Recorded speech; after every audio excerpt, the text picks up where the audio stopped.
I am really thrilled to be able to bring Lisa Jarrett and D.A. Carter up here to talk with you. So they are both professors at Portland State University. Lisa is an artist and faculty in the School of Art and Design. And also, there are many things that one could say, but I wanted to specifically mention Lisa has been like the mastermind behind the King School Museum of Contemporary Art. And this is a wonderful partnership between PSU students and students at the King School. And they have an exhibition opening at King tomorrow evening, 4 o'clock to 6 o'clock. So maybe some of you will be able to stop over for that. DA is in the Black Studies department. And again, so much more to say, but I actually want to just create room for you to come up here. All right, thank you all. Come on up.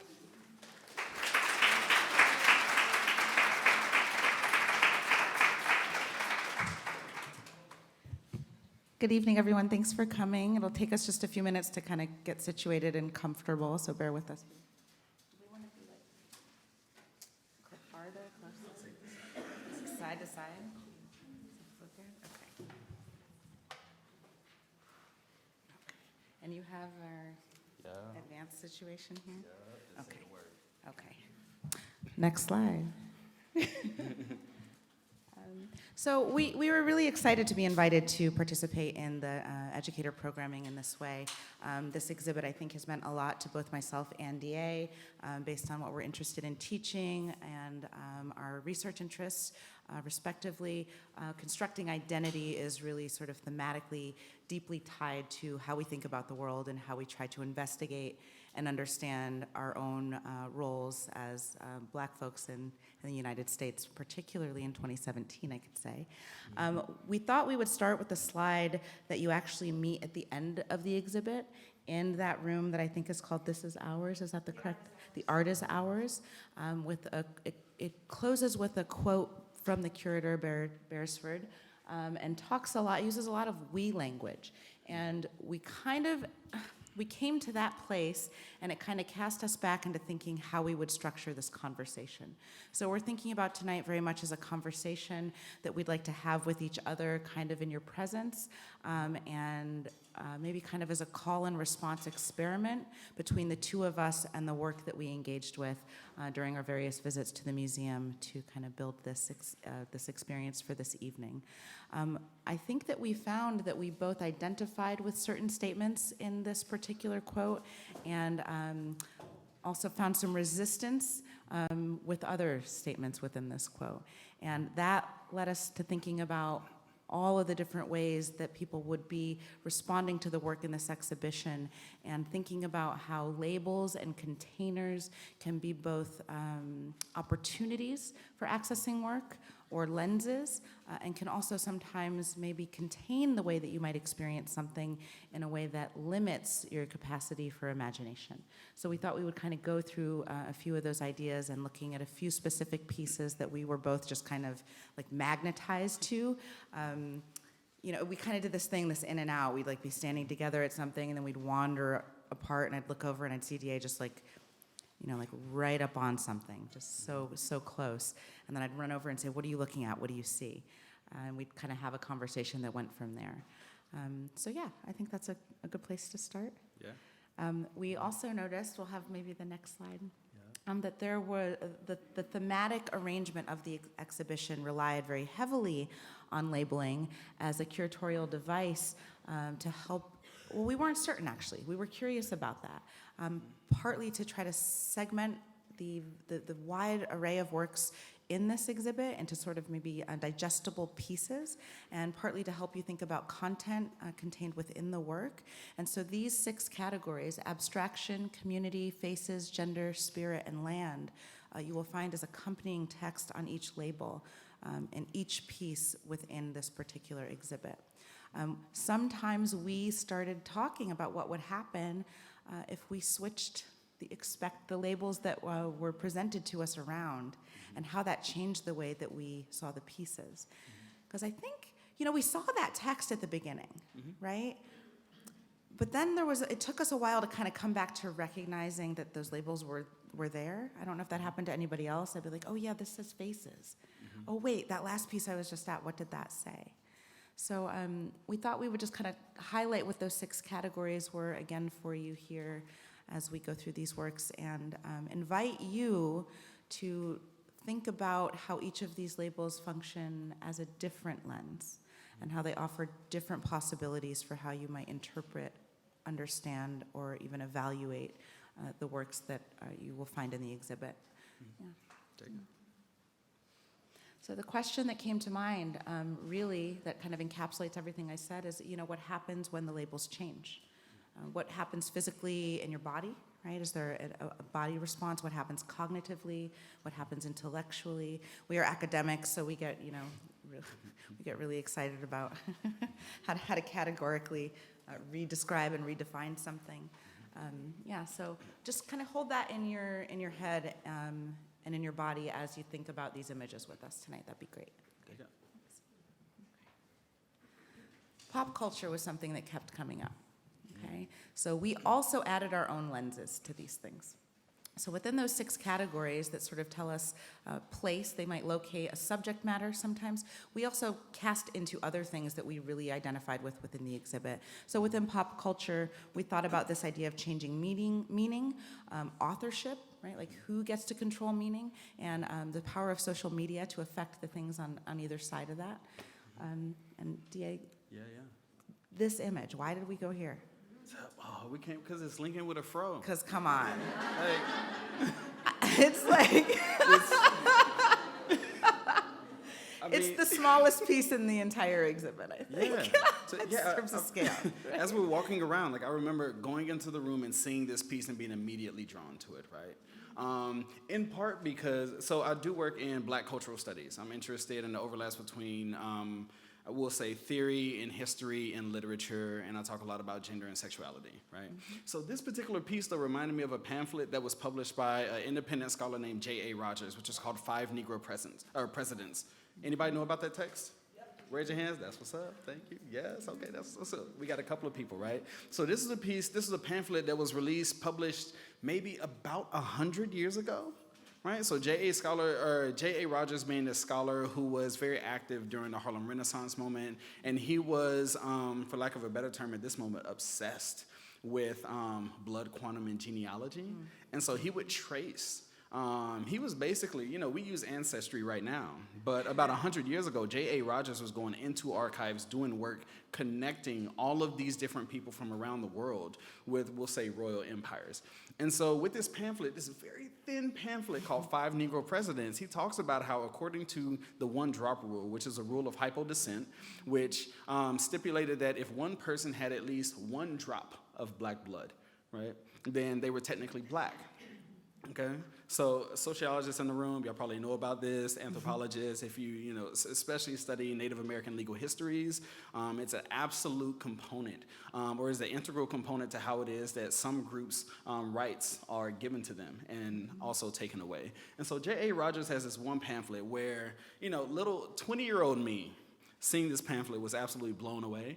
Because I'm like, oh, there were 5 black presidents. This was before Barack, okay? Pre-Barack, okay? America, 20-year-old black kid in Kansas City sees this pamphlet, is like, what do you mean there were 5 Negro presidents? What are we talking about? And J.A. Rogers starts breaking down how I think Eisenhower, Warren G. Harding, Thomas Jefferson, that's a whole ugly, nasty history, but also Abraham Lincoln, I'm forgetting who the other one was, who the 5th one was. But he starts breaking down how, because of the logic of the nation at these different historical moments, technically Abraham Lincoln, good old honest Abe, slave-free and honest Abe, right, was black. Right? And so I was immediately drawn to this piece because the afro, right? Like changing this, Lisa and I talked about how I think you have this project that you do with students where you have them change one thing about an art piece and it becomes something very different.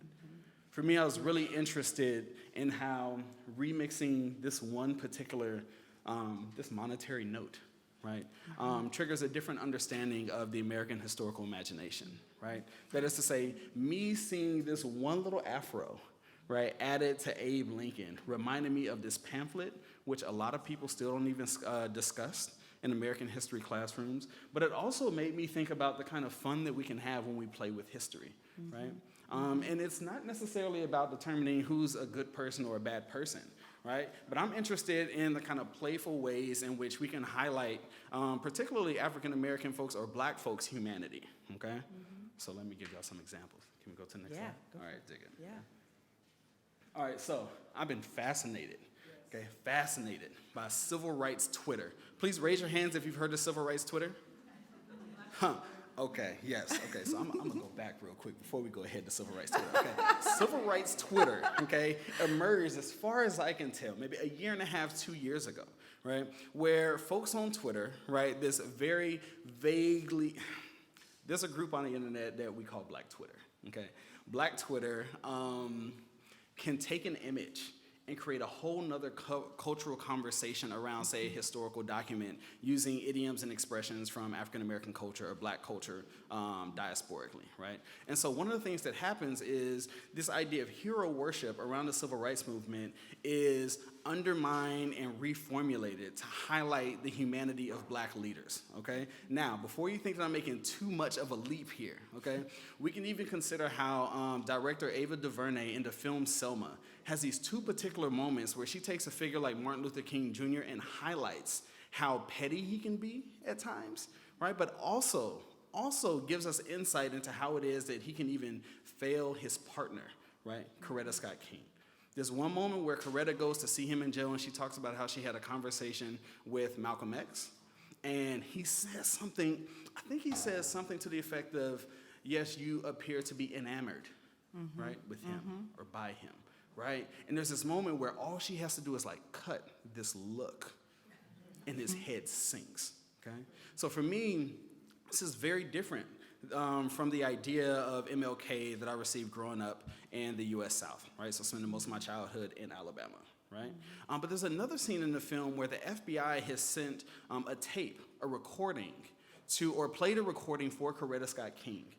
And it's supposed to be Martin Luther King, the Reverend Dr. Martin Luther King Jr. having sexual relations with another woman, right? And so while the tape is false because the FBI fabricated it, right, it folds into a whole nother conversation in which Coretta Scott King is asking him, right, and acknowledging that he was seeing other women, right, but also, I guess, taking him to task for whether or not he loves them or not, right? And so for me, these moments are absolutely critical to our understanding of the legacy of the civil rights movement, not because they undermine Black men's authority, right? In some contexts, they do, and rightfully so, because we live in a patriarchal context. But for me, I was more interested in how it is that particularly folks using social media were extending the conversation beyond mere hero worship. And so with that very long preface, civil rights Twitter, okay? So civil rights Twitter, and one thing that I really love about folks taking these images and then using the hashtag civil rights Twitter to in part collapse the past and the present, it's almost like a triptych, you know? It's like past, present, and then somewhere we're in here doing our thing on Black Twitter, collapsing both of them and pushing conversations, right, that remind us eerily of how moments from our present historical moment connect us to this legacy that we like to tell ourselves we've moved far beyond, right? So this moment from the, Little Rock? Was it Little Rock integration, right? That's up Central High School, yes, right? So this moment, no Keisha, all lives matter, coming from this young woman right here, okay? Now, I don't think I have to contextualize the present historical moment for you all, but there are conversations we can have, right, around how it is that folks on Twitter are going into historical archives, right, and then using the critical language and the media devices of the present to connect the past with the present. That's right. And completely change the way you see that image or that archive from the past in so doing. I mean, it's really... This woman, incidentally, has since come forward and apologized. Did y'all know that? Oh, that was fascinating. But it's like, wow, all those years. All those years. I want the next one. Show me the next one. It's so good, this. All right, so for those of y'all that can't see, it says, MLK on the phone, which I love these like leisurely shots of MLK, right, with the shades and everything. It says, yeah, it's my birthday, it's lit tonight. Models and bottles? Nah, protest and praise tonight. Okay, so I mean, what's not to love, right? So it's these moments, which again, they highlight the humanity of these different figures, but they also suggest, right, to me anyway, like the historian in me likes to think that these images suggest that even folks in the present, right, want to connect with figures like MLK on a more human level, right? It's not about leading the charge of black politics and protests, but there's something about seeing this image and understanding that this ain't about March on Washington, right? This is gonna be just him like lounging in a phone booth.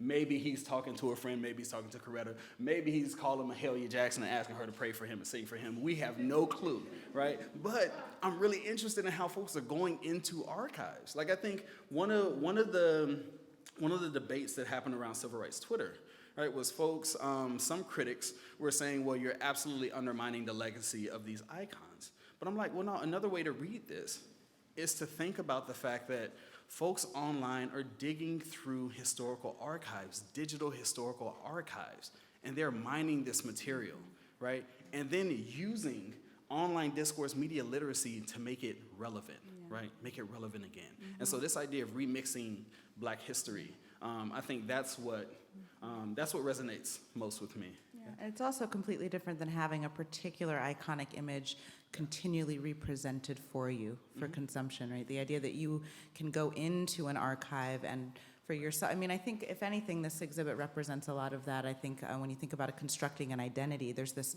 endless desire to know more about your history, where you're from, what that means to where you are now and who you are now, and having an ability to take an active role in the images that you're seeing and how you're understanding them, I think is a really powerful or empowering experience.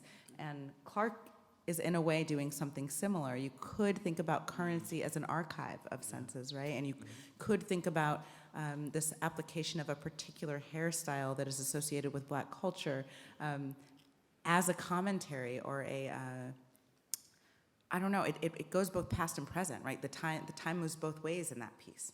And I find that pretty fascinating, right? It's both contemporary, it's highly conceptual, right, as in terms of art making practice, but it's referencing history, and it makes you aware of your expectations of Abraham Lincoln when you see that in that way, right? So it also forces you to acknowledge or deal with what your pre-existing sort of conditioning is, or your implicit biases might be another way of saying it, might be, yeah.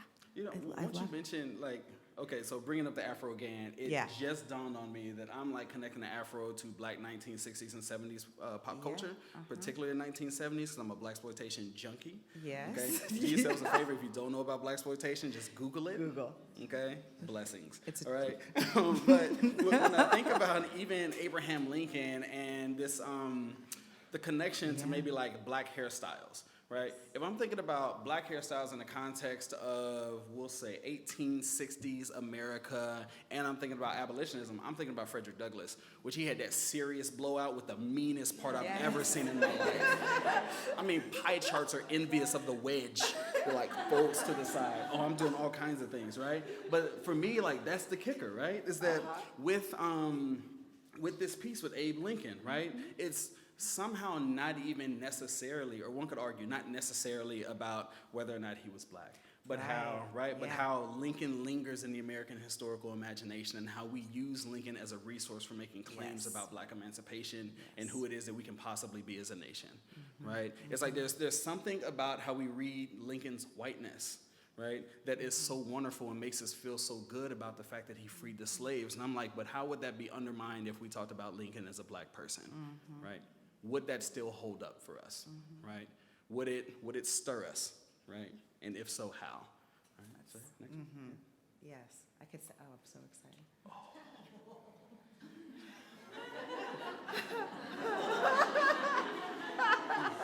So, so again, just people being people, highlight the humanity, right? Historians in the room, history teachers, social science teachers. I'm not sure how y'all would frame this for a history textbook, okay? I'm not sure. This ain't necessarily about a march, one might gather, right? But again, I think here, one of the things, for me anyway, is one of the things that we get insight to, right, is how intimacy and interpersonal relationships, right, look, or at least how we imagine them looking in the context of the civil rights movement, right? At times, that is something that can get lost in the larger conversation about race and rights. It's like, well, no, but these were regular people. Some had beef, right? Some did not get along. Others did, right? There were friends, enemies, the whole nine. It's like, at times, reading history books of the civil rights movement is kind of like going through comic history. Right? It's like you got arch villains, the whole nine, right? And so for me, it's like civil rights Twitter, again, bringing us into this, like the interior domestic space of the kings, where it's not about, it's Martin and Coretta, but it's not who we know them to be in public, right? So for me, it's folks online owning an intimacy, right, around this experience. Some of which we may even recognize. Earlier we were talking about Carrie Mae Weems in her Kitchen Table series, right? Like Portland's own Carrie Mae Weems, and how there are modes of intimacy, particularly Black intimacy, that are revealed to us in art, right? That are not necessarily a part of our, say, standard conversation in public about race. And we get at that, right? And it's humorous. Like, all of these are so humorous and also critical at the same time, right? It's like a micro study of Black comedy in the U.S. Right? Okay, I'm a whole, yeah, Okay. I might come back to that, but Okay, yes. no worries.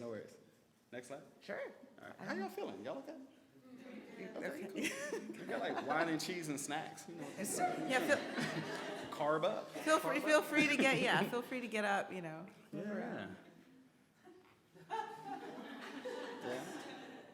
Okay. This is MLK and Jesse, right? So I don't have a critical commentary here. I can't, it's the image does it all for me. Yeah. Next slide. Yeah, sure. Yeah, so this is, quick and dirty history of civil rights Twitter, okay? Beautiful thing is if you just get on Twitter, bless you, hashtag civil rights Twitter, okay? You'll actually see me on Twitter asking people to bring it back, and so maybe spring break. It might come back. Come back. Okay. Yeah, wish upon a star. I'm sorry. Okay, so we're gonna switch to looking at another image now and kind of do some of the same thing, like share with you some of the things that came up for us.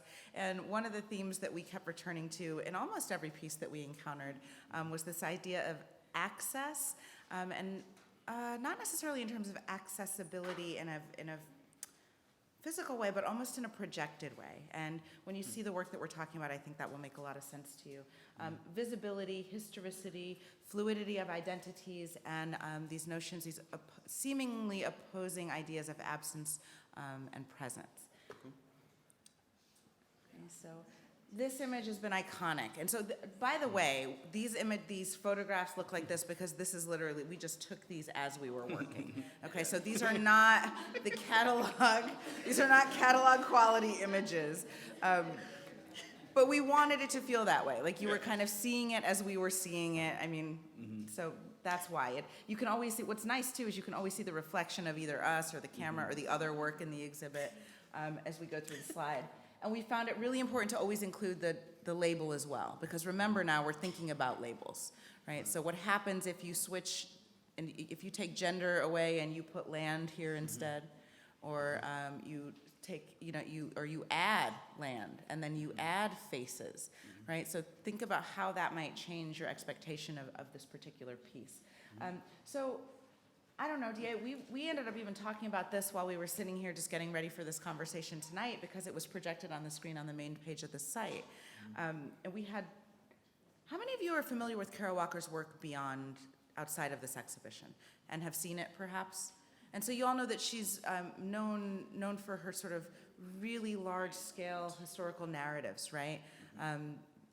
These kind of history paintings of sorts, a different way of thinking about a history painting, perhaps, that rely heavily on the silhouette, if not exclusively on the silhouette. So, I don't know, we really talked about what was recognizable in this image, at what point the figure took on a racialized identity, and at what point that fell away. And we noticed in the two figures, the figure on the bottom that's black, and this incidentally I believe is a screen print. This is not cut paper like many of her installations are, a silk screen print. And then the figure on the top, how she's sort of, there are no racialized sort of moments until you get to her face, right? Her head, her face, her her lips, her hair. And then the way positive space and negative space are, of course, always these two really powerful kind of formal gestures that Carol Walker works with, so consistently throughout many of her works. There's one question coming to this piece and seeing the label gender, right? Maybe immediately focus on the bodies and think about, I assumed, and mind you, I'm a Black Studies prof and I do work on gender and sexualities, but as soon as I saw gender, I was like, oh, this is gonna be women, right? And so I was like immediately looking for the different features that, suggest to me womanhood, femininity, Black femininity, right? But then as I was looking at the interplay between these two bodies, my knee-jerk response was, this is clearly a Black woman's labor, right? Being the very stool upon which white womanhood rests, right? That was my knee-jerk response. But as I got closer to the piece and started looking at the features, particularly of the head, I was like, no, that's a sister's hair, and those are sister's lips. And so I was thinking, trying to understand how exactly white supremacy looks without white people, right? Y'all with me so far? Right? So how does a racial discourse around white supremacy look without white people? And I began to think about this kind of critical history of colorism within Black communities, right? Wherein light skin, lighter features, right? Thinner lips, right? Comporting oneself in a way that suggested civility, which was in part Black folks becoming closer to whiteness, right? And so then I began wondering, okay, I'm used to seeing Carol Walker's work and seeing these large-scale panoramas, which are like, painting American history in broad strokes. But then I was thinking about this interview, because I was like Googling. I was Googling Carol Walker. I was like, let me learn some things, okay, before I talk about this art. And there was one interview where she talked about how the silhouettes in part function to give the viewer an opportunity to read themselves into the piece, and or project ideas and images into the piece. So then I began wondering, well, who's projecting themselves into this piece and how? If I can't envision projecting myself into this piece, like if I can't see myself on the bottom or top, right, then who am I putting into the image? Who am I assuming is in this image? Y'all with me so far? Sometimes I get like kind of lost. So this is when we think about access, like access in that sense, right? Like who can you project, what part of yourself, if any part of yourself, what space does it leave space? It's a really great question. Continue. I didn't mean to interrupt you. Oh, no worries. And so for me, I had to sit with that. I'm still sitting with it because in part, I went back to the label and I was like, okay, gender, but also land, because Lisa and I discussed, this reminds me of cotton, a bale of cotton, right? This for me is as much a commentary about labor and land as it is about gender, right? But it's not labeled land, right? And so then begin to wonder, what would happen if we stacked the labels on top of one another, right? To suggest different ways of reading.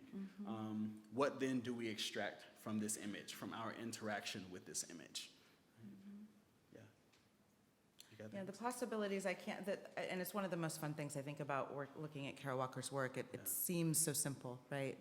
But they're so powerful and their simplicity, so elegant and graceful and often jarring, right? Without judgment, the images jar you in a sense. And I was thinking about the way her images often can read in 2 or 3 or 4, sometimes 5 different ways simultaneously. You could really pick and choose what you're seeing at any given moment. This particular piece stood out for me because of the ambiguity of that white mass that can be read as cotton, skirt, tree. My very last thought was talk bubble. I started to have a whole, and then then I saw something new again. And for me, that was a way of inserting something, a text, right? A narrative or a history into that space that I hadn't come to before. And that's coming to a piece of work by an artist that I'm fairly familiar with, right? And so it was really interesting to think about how this work changed when we thought about it through a different lens. And what could then emerge as something that I could access as a viewer based on that simple shift of position, right? So just by repositioning myself to something in such a subtle way, it provides this huge opportunity. So there's a larger, right, this comes out into the world with you, right? Like how you're positioned to something, your very simple way of looking at something can change, that there's this strong possibility for change within that. And so, because I'm always looking for, I love art, but I need art to be effective and active in my life, and life outside of the museum, life outside of the gallery. And so for me, those moments are always really powerful as well. Yeah. Yeah, so I was thinking, just one final thing maybe about this one is, I was thinking about point of contact, right? What was that? Yeah. Okay, yeah, so I'm thinking about point of contact and how it is that, say, our discussion of this image may shift if you're thinking about this particular compositional space and you ask yourself if a woman is being hoisted up or stepped upon, right? Like if that becomes, if that's your first thought, where then do you go from there, right? But it's just, something to consider. I'm constantly thinking about how art becomes an invitation to have a conversation about history and all of these other things, right? But part of that is about positioning ourselves, right? And giving ourselves permission to position ourselves in different spaces, right? Throughout the text. So you can begin from the corner and work your way up, right? You can begin from whatever corner you want, or you can begin from the center, right? As I just did, and then try to figure out, well, how then does the conversation look when you choose a side? What kinds of histories are you telling, right? When you're trying to tell the perspective of both of these women, right? And the only moment of pure blackness really in this piece, or that reads as such because of the contrast, is that hand in the very center of the composition. Yeah. The rest of the figure is also black beneath it, but you don't read it in the same way because it's surrounded by such a field of a darker value. Right? And then two things about this image before we go to the next one, because I thought of it when you said that. We also had a conversation about, well, what does it mean when we brought blood quantum kind of ideas into this, one drop? Like, what does it mean to be like, could this be representing a spectrum of blackness, right? And in fact, it's not black and white at all, but degrees of blackness. And then last thing, and then we'll just move on in the interest of time, we also thought about this in relationship to Afro Abe, to Clark's piece, right? Because the title of this here, the Emancipation Approximation, and then of course she's still, scene 18. So there's the idea that this is a point on a spectrum, not representing an entire story. And so that's it. I'll leave that there for now. Okay. Okay. This other theme that, you just can't escape from. And this, the more we said, well, what if we layer the themes, and what if we think about labeling differently, and what potentials are there?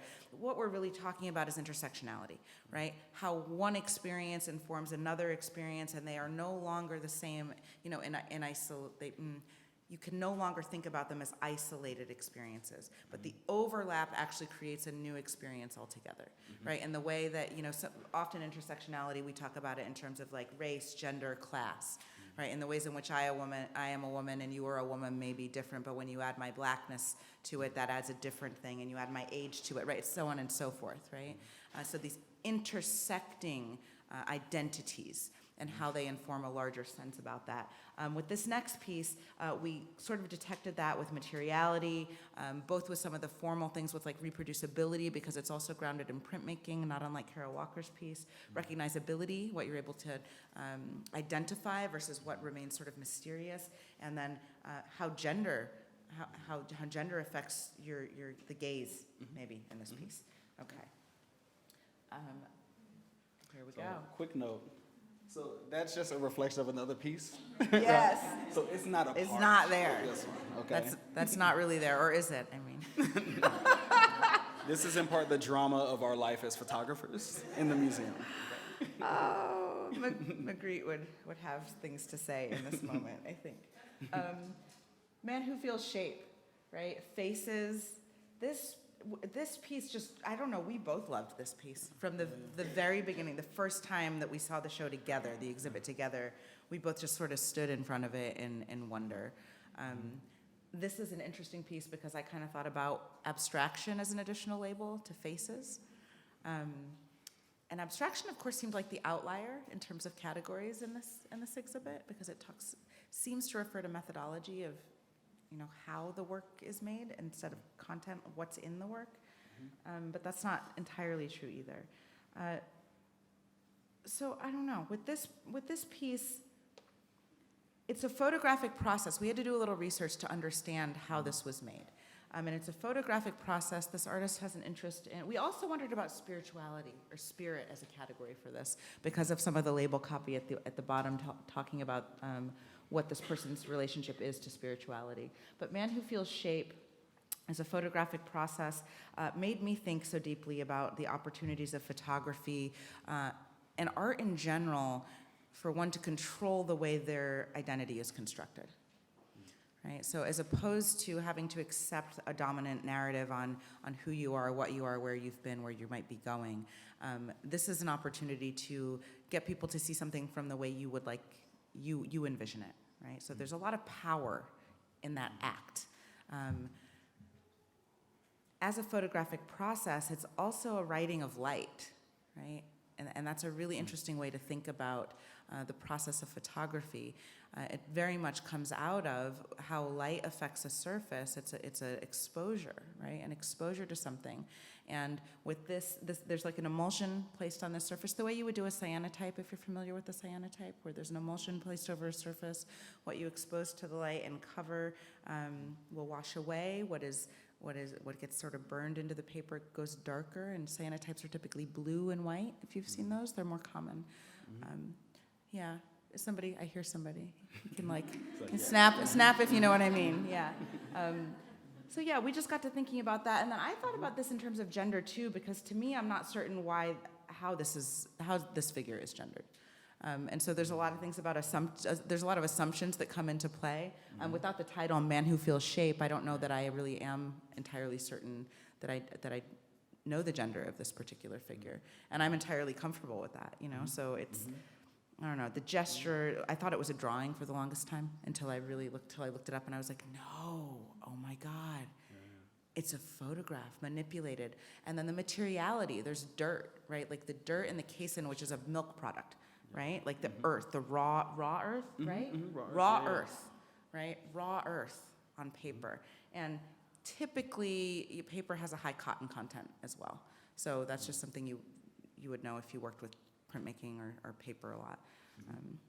Yeah. One of the things that drew me, I think the thing that drew me into this piece was, one, I was like, it seems like a photograph, but it's not a photograph. There's like so much texture to it. Like I love, so I'm a historian, I go into archives, I'm touching documents, and so I'm like always feeling it's like the dusty document, what it does to fingers, the smells, the everything, right? Now, of course, this thing is framed, and so, I can't get as close to it as I want to get. But I remember being drawn in part because I was drawn in by the blackness of this text. Right? I mean, like the richness and darkness of blackness, right? I often, I talk to some peers about how what fascinates me about Black studies is it gives us a reference that's not white. I think about it. I'm going to try not to go like too all over the place, okay? I think about it like walking into a dark room, okay, and waiting for your eyes to adjust. So that you slowly begin to see the edges of tables, right? The sides of the furniture, the pieces on the wall, right? You can't quite see exactly what it is, but you get an idea, you get a sense of space, right? When you walk into a dark room, right, and you can't, like if you were walking to this room and the building was completely dark, you stand here for a few seconds, you would get a sense of space. Your breathing sounds different. The way that your body interacts, like somehow you sense the different pieces that are around you. And this piece drew me in that way. It's like I found myself like just walking towards it. It was kind of like, if you see a bug zapper in the summertime in the South, it's like you see one little bug just going towards it. It's kind of like the Apple store in downtown Portland in Pioneer Square. Like you just see people gravitating towards it. That was me walking towards this piece, right? And I found myself like looking closer and closer and closer at the contours of blackness, trying to make sense of what it is that I was seeing. Right? And so then I started thinking about that in relation to abstraction, where we are in a very intense historical moment in which the abstraction of Black people and Black bodies, right, is integral to violence. It's the fact that we can't discern at times one Black person from another, right? So I was trying to reconcile the violence of that kind of way of seeing Black bodies with how it is that I was compelled to go closer and closer and deeper into this particular Black visual subject, right? To understand what was done with the piece. It was the moving closer and closer and closer that got me like asking Lisa, like, what exactly is happening here? What am I seeing? I need to understand it. I need to know. I was like craving a literacy to clearly articulate what it is that I was experiencing, right? And abstraction in this sense, not to be confused with abstraction in like painting, for example. I think in the sense that DA just used abstract, like the abstraction of the black body, and the very literal sense of the word as you would detach it from the canon of art history, if that makes sense. Yeah. Okay, in the interest of time, Yeah, cool. context, hybridity, materiality, symbolism, and recognition. Boom. Followed by this piece. I mean, and we can't, like we want to have a few minutes for questions at the end. Yeah. I think we'll try to kind of move through it. But this piece, this was a sleeper. Like it was captivating, but it didn't grab us instantly the way the previous image did, where we both did. We were on that piece for a long time. Right. This piece, once we got to it, and then I had to do some. There was some Googling, there was some looking up later. There was a lot of like, what don't I know that I feel like this really wants me to understand? Because it seems to really, it's so strong with symbolism. And then again, we're back to gender. And spirit is sort of the category here, and that makes a lot of sense in the context of the symbols that we're seeing, a lot of Yoruba-based information, these references to, but then also this idea in the text here, it talks about ironing being this strong symbol of black women's labor, which I think that I had a question about generational relationship to that. I was like, if my mother were standing here with me, how would she talk to me about this right now? We have a lot of really different conversations. She went to school in the segregated South. I grew up mostly in the Northeast before living all over the country. We have very different experiences. I learned that the red dots with circles, right, the protons and neutrons, that is the atomic structure of iron. I know, right? I was like, oh, of course, right? It was so obvious. And then the mirroring of the images, like, of course, how did I, and then it's replicated on the chest, so this image you see in the circle, And then, of course, we have the masks, and yet the setting appears to be, an industrial domestic job. Right? Something like that. We were like, are those just sheets? So there was a lot of like trying to identify what we were seeing in this in a way that we did not do in the other pieces. Like a simple desire to know, what is it? Like a desire for really direct translation. And it got me thinking, can you go to the next slide? It got me thinking a lot about where I'd seen images that happened in mirrors before. And I have a collection of stereoscope cards that I'm fascinated by for many reasons. But this is the one I was thinking about when we were talking today. And you'll notice the caption in the lower right, Mrs. Newlywed's new wench cook, right? And this to me is clearly a domestic space. If you don't know what stereoscope cards are, they were common in the 19th century. Turn of as well, and they would go into a stereoscopic viewer, much like that Fisher-Price toy you had when you were a kid that made you feel like you were in Disney World. It was a plastic red thing, right? Like, okay. There was a predecessor to that, and the device, they're kind of these longer devices, right? So you need the distance from the card, and what happens when you look through this thing is the image actually converges and appears to be one image. So while they look like they're identical images, they are actually structurally subtly different to help create that illusion of three-dimensionality. And before we had things like the internet, people would collect these cards. It was a way of traveling, it was a way of accessing different, it's interesting to see what was reproduced in those cards because it was culture, it was, scenes, great-grand nature scenes, scenes from this. I have some others that just I didn't want to show. This related so nicely to the other one. But just to think about that in the context of that image prior, can we go back to it for one second? I thought there was an interesting relationship in thinking about duality. Although I do think in this image, it probably is a mirror and that there's a symbol there that I'm also not picking up on, right? So again, when I can't access something, what happens, how that functions. There was, so two things. One with this one, I can't help but think about who this woman belongs to, right? Like that's one, like Mrs. Newlywed's new wench cook.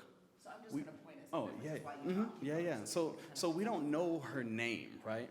But we know who she answers to. We know who she belongs to, right? Which for me became a question not necessarily about land, but about labor, about Black women's labor, and who is served best by Black women's labor, right? In terms of American history, right? But even to go back to this painting, right, or to this piece, I began thinking, well, it's not about, to me anyway, it's not about who owns these women and their labor. But with the infusion of these Yoruba symbols, right? It's Ogun, right? These are Ogun sisters. This is a piece, for me, about spirituality, right? And maybe even can be read as a form of protection of these Black women, right? So what happens when we take this, for some, authoritative archival text, right? This visual record of Black women's labor, and then we lay over, right, this particular image, all of these symbols from Yoruba spirituality, right? It gives the image a different meaning. It's not about necessarily the historical authority of the photograph. It's about, in part, how it is that we read onto and take meaning from these images. And so for me, there are all these layers, right? All of these conversations that we could have around what exactly is the so-called truth of the text, right? For whom, in what ways, right? It can't just be that these are Black women that are ironing. No, these are, it's Ogun sisters.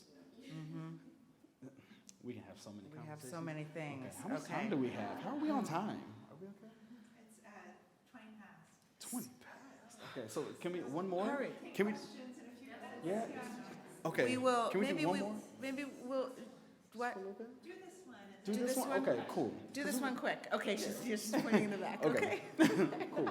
No. So I kept coming back to this piece over and over and over. Part of it was because I was immediately drawn to the pieces on this bottom row, because much like the man who feels shape, I'm easily swayed by images of rich, dark, textured skin. And I'm also interested in how these portraits are rendered on a very blonde wood, right? Lisa and I talked about, I think at one point I said, you need a heavy hand to make this kind of impression, right? If we're thinking about, and I'm not an artist, I don't create these kinds of things. This is like how I imagine the process taking shape, right? But an artist pressing into a block of wood, right? And thinking about the moments in which the hand has to be a little bit lighter just to augment some of the fine features of this skin.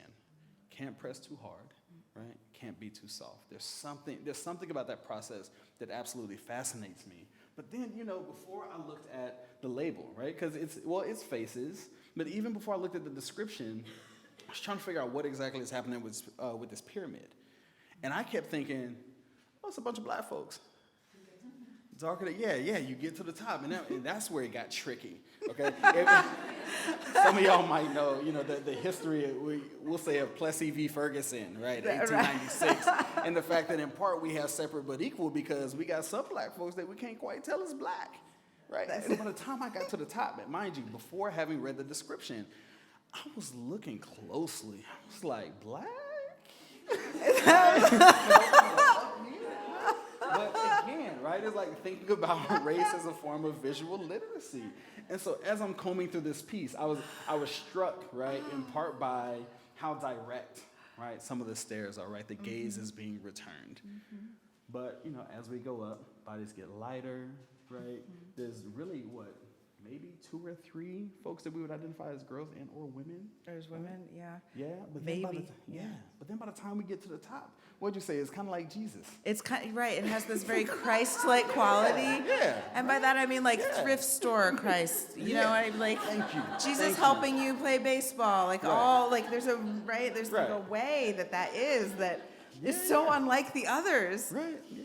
The choice of the way the artist has chosen to depict it, right? Like that doesn't feel like a real person to me at the top. It feels like a strange composite of maybe imagined faces kind of put together in a way that feels real. The bottom, I'm like, well, they're photographed somewhere. These are Right. from references. There's a lot. It was, and then okay, because we just gotta get through it. But Yeah. the title, I mean, we could not value pyramid, and what does it, Right. then we couldn't figure out what the suggestion was there. Right.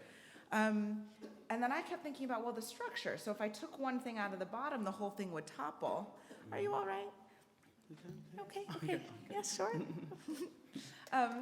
Whereas if you took the figure off the top, nothing would happen, right? So then which just seems like a total reversal. Like, so the physical, the stability, a pyramid represents a really stable structure, right, in space.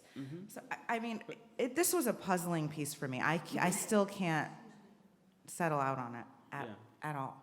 Yeah. So let's go to Q&A. You wanna go Let's go to Q&A. We want to talk with y'all. Okay, we'll talk with y'all. Cool. Thank you.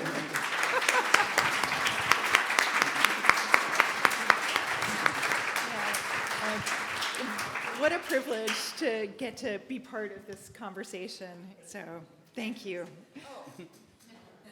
I would like to graciously thank Hannah Layson for coordinating these amazing events. They have been fantastic.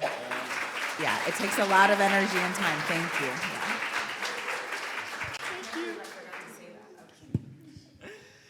All right, questions? And I'm just going to run around with the mic so we can. It's not really a question, but just an observation that you had the Kara Walker image, and then that last image, the pyramid, both talk about or represent the blackest figure on the bottom, the whitest figure on the top. And I just thought it was interesting that you chose those two to look at. I couldn't not, at least with this particular piece, I couldn't not think about the gross excess of black bodies that make this white guy at the top possible. And so I kept thinking about the anonymity of black cultural labor. I kept thinking about the masses of black and brown bodies that are the foundation for Western thought and culture, and how we benefit from that. And so I can't not see that. It also kind of looks like a family tree, or, like this is leading to, yeah, anyway. I'm sorry. It was a piece that. Yeah. Are you gonna? Oh, no. You good? Go ahead. I'm just. You found the thing. Yeah. I mean, there's so many ways that you could come at this piece, and it seems so straightforward, and it's like this portraiture, right? It's so interesting how the simple arrangement of these objects communicate something completely different. And there's a lot of that happens, and black art, quite frankly, using art as a mechanism to communicate something that might not be able to be spoken for maybe literally the safety of your body, but also sometimes because there's another way of communicating this that might resonate more deeply. There was briefly family history. So one of the things I didn't get to bring up during our conversation was the fact that when civil rights activist Julian Bond died in 2015, the New York Times published an obituary in which they say that his grandmother was the slave mistress of a farmer.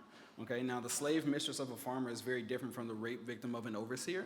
And so one of the things that happened, and this in part connects to civil rights Twitter, is that critics, writers, particularly black feminists, black women writers online, took to Twitter, took a screenshot of the paragraph in which they say that this woman was the slave mistress of a farmer. They open up Paint, they take the color red, scratch it out, type in rape victim, and then tweet it back to the New York Times.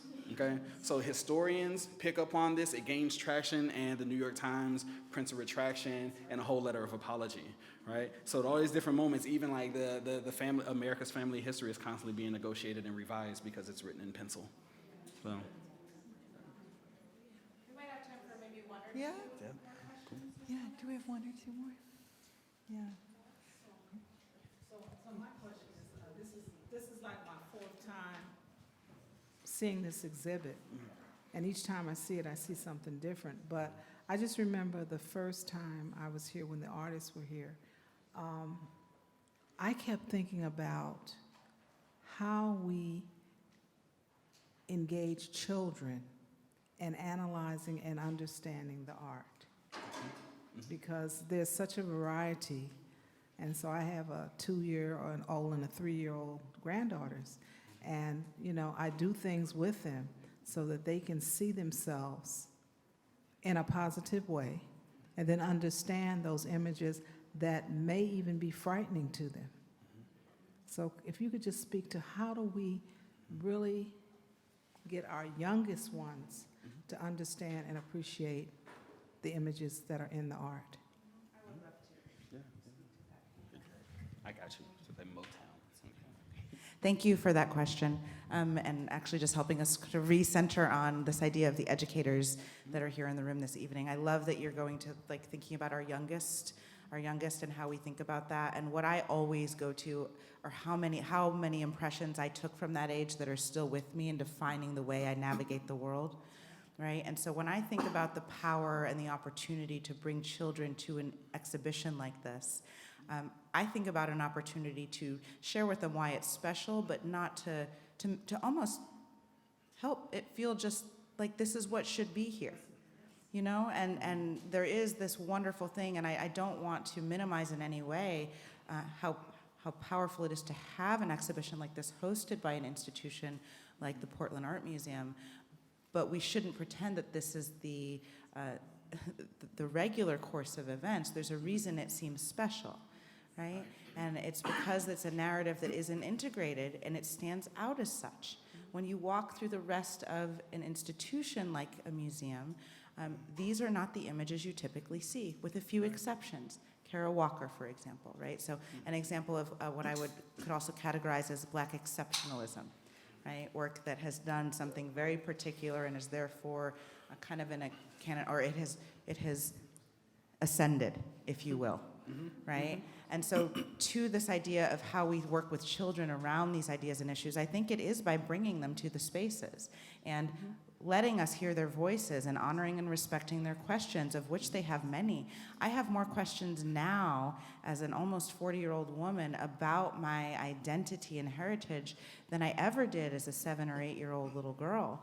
But those are the things I ask my mother about now, right? Like I'll call her and I'll ask her just about these things. I never had those conversations. So for the educators in the room who are wondering how you talk to your kids about this, I'm not a Black person, I don't know about bringing my kids here. You know, you just bring them and you just talk about it like anything else. And when you don't know something, you say you don't know, and you will find out, or you will find somebody that can talk to them more about it. And you make it an opportunity for a conversation, and at all costs avoiding making children feel shame, because that shame, that is something that will, if you want to make an artist, shame a child. Right? Because it really, this stuff doesn't go away. Do you know what I mean? It becomes a possibility for outlet, an expression where often you can't speak the things that have happened to you. And kids are sensory. They're sponges. They pick up on your body language, how you feel. It's not always what you say. So that's what I would absolutely encourage. Get as many kids here as you can, and let them tell you what they want to see, what they want to know about, right?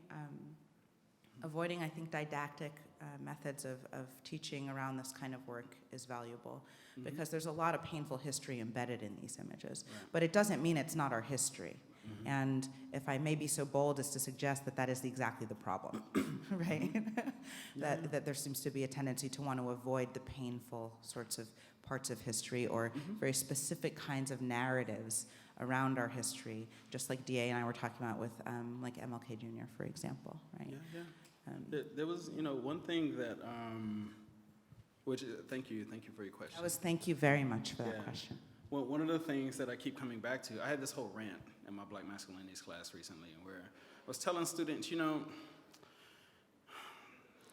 we tend to nationally, as a nation, we tend to be lazy when it comes to unpacking issues related to race, because we're so quick to pat ourselves on the back for being progressive. But I wish that we approach race with the nuance that we approach a wall of paint swatches at Home Depot or Lowe's.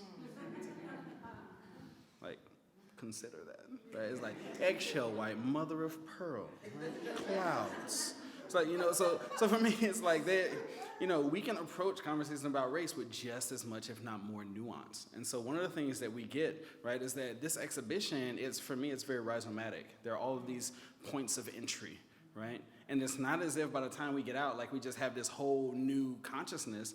It's no, it could be the beginning of an ongoing conversation, or it can reinforce conversations that you've hopefully already been having with students, right?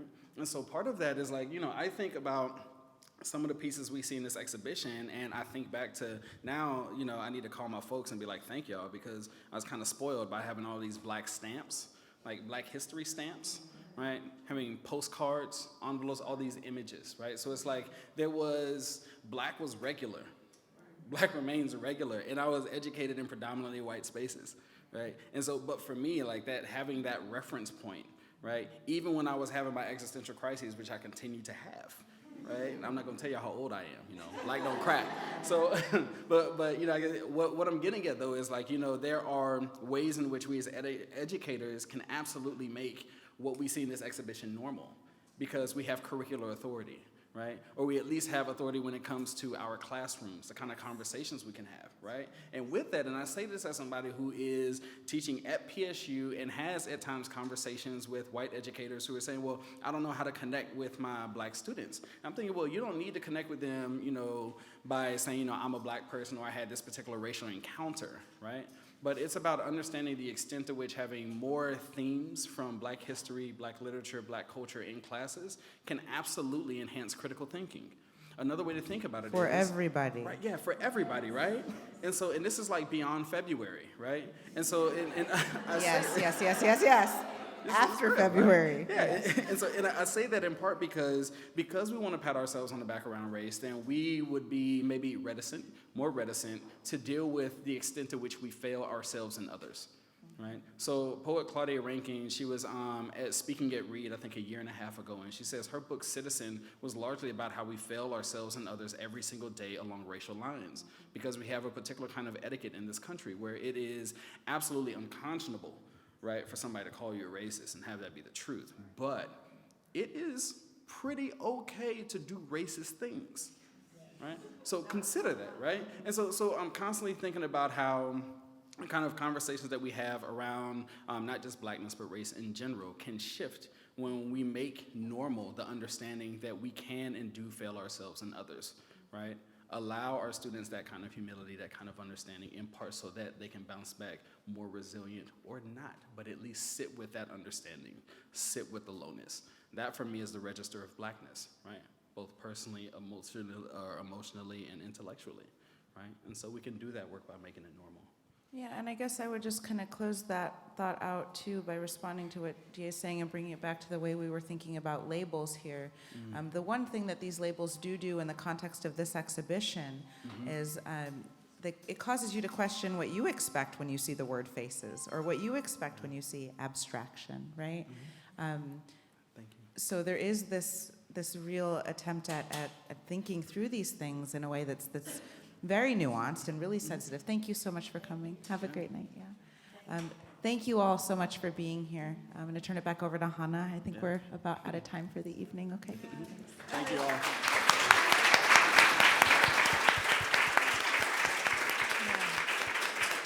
Wow.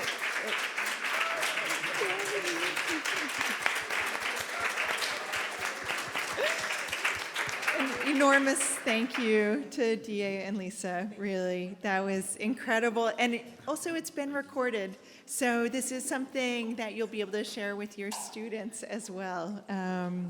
Wow. Thank you. And thank you, all of you, for coming out. Hope to keep seeing you.